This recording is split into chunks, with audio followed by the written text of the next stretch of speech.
What's up everyone? In this video I'm going to be talking about the pros and cons to selling on Amazon FBA US versus Amazon FBA Japan. Alright, and at the end of the video I'm going to let you know which one I think you should be selling on too. Alright, let's get it.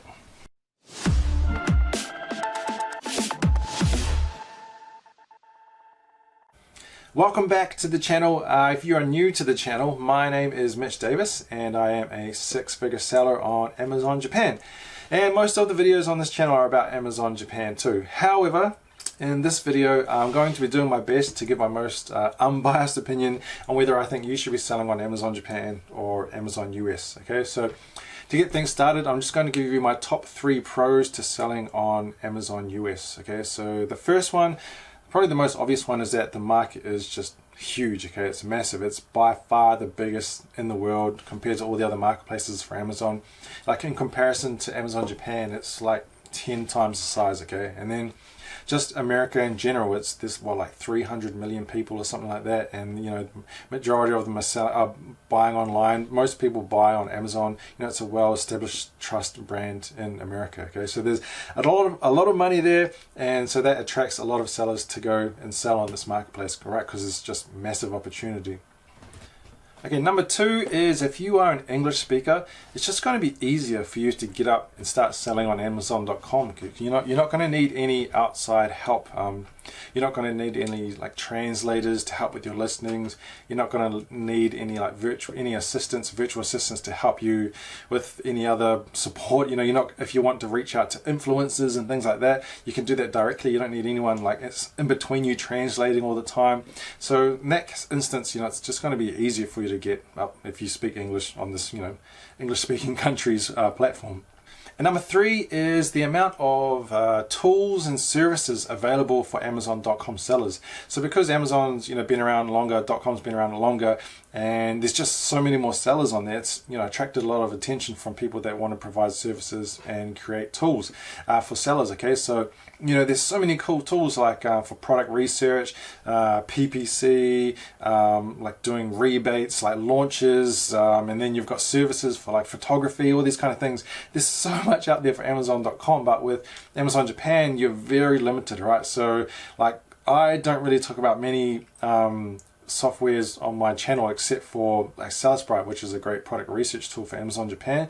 But apart from that, it's pretty slim pickings. There's not that much available, especially for non-Japanese people. If you're Japanese, it might be a bit more easier to find some tools and services out there. But yeah, coming from a non-Japanese person's perspective, it's going to be a little bit more tricky, all right?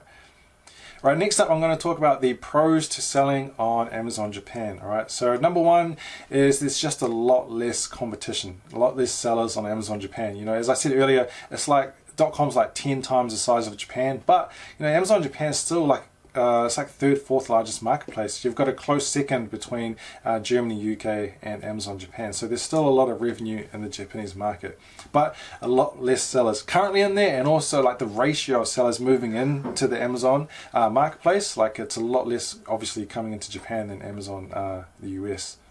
Number 2 is not only is there a lot less competition, is that the quality of the competition as well is a lot lower in Amazon Japan. Okay, so for example, in Amazon America and Amazon US, like the best sellers in the world are selling there, and there's a lot of good sellers too, right? They have like the most up-to-date strategies, hacks, tips and methods for Amazon.com sellers.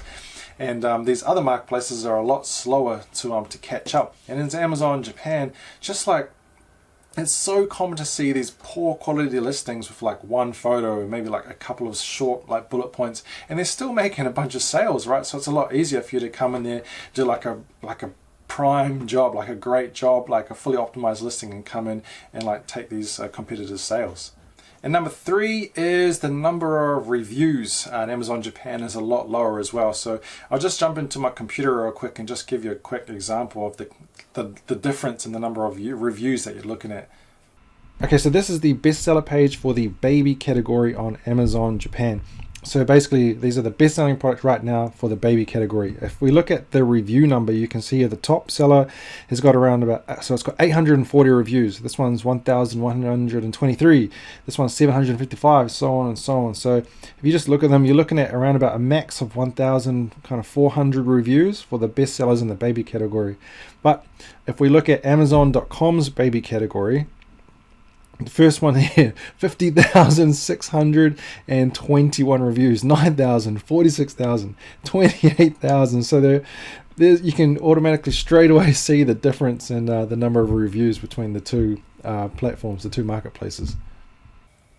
Okay, so next up, I'll just quickly talk about the three main cons to selling on Amazon.com. I've basically already covered them anyway. So the first point is just the huge competition there. It's ridiculous. There's so many sellers. Like if you say, for example, you're doing your product research, you find a great opportunity, you buy some products, you send them in, and then within like weeks even, like you'll just get swamped with all this new competition selling the same product, and then it just becomes a price war and it's a race to the bottom, which is it's not very cool. All right, next up, number two is just the crazy amount, ridiculous number of reviews there are on Amazon.com for a lot of their products, right? Like some of them are in like the tens of thousands of reviews, which that's pretty much like unheard of on Amazon.com. And the thing is, like if you've got that many reviews, like you're not really going to push them off their spot, and they've like established themselves in that position as that like category leader, all right? And the thing is, a lot of these sellers, they've been on there for years, and back in the day, we're talking about like maybe 3 years ago or so, it was a lot easier to get reviews for Amazon products, right? So you could just give away like hundreds of your products for free, and then you could just get all these reviews. So that's how people used to do it back in the day. But now it's like against terms of service. But people that did that back in the day, they've got all of these reviews, and they've kept them there. And yeah, now they're able to keep that spot. So it's just a lot harder to compete.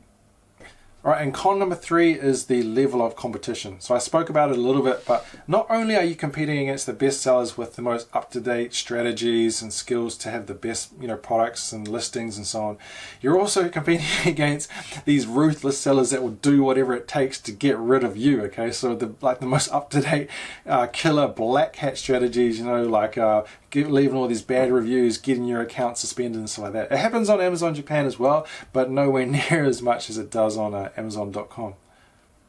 Okay, so next up, the three main cons to selling on Amazon Japan. All right, so the first one, which I'll just talk about quickly because I've already spoken about it many times before, is just the market size. Okay, it's like, as I said, it's like 10 times smaller than Amazon.com, so it's a lot smaller. However, it's still a big market. All right.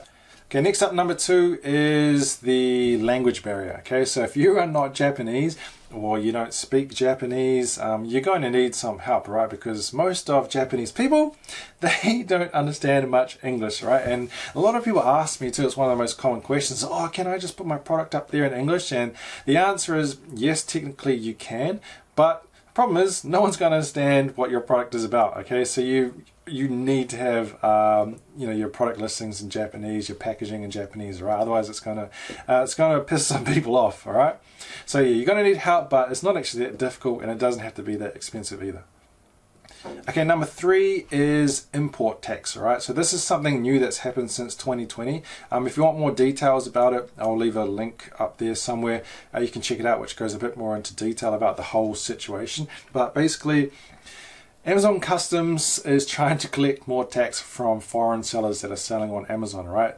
So what they're doing, to summarize it quickly, is that they are going to charge you tax on the sell price of your product rather than the price that you actually source it for. So if you source it for $5 from China, but you sell it for like $25 on Amazon, they're going to charge you on that $25 instead. Okay, and that's a big deal. That's really hurting a lot of sellers. So there are ways to kind of work around this. Okay, it's still kind of a bit of a gray area, and there's no official statements that have been said by customs or anything, but there are some kind of ways that you can get around that. But I'll have to make another video about that coming up soon.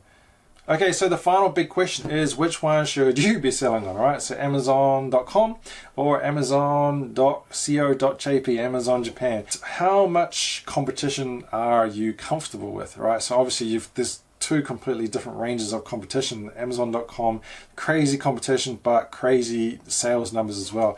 Amazon Japan, a lot less competition, but a lot less sales as well. So you need to figure out which one is going to be best for you. So that's it for this video. I hope this helped you out. If you liked it, make sure you click that like button because it helps me out in the old YouTube world. And if you want to see more videos about Amazon Japan, click that subscribe button too. So that's it for this one, and I'll see you in the next one.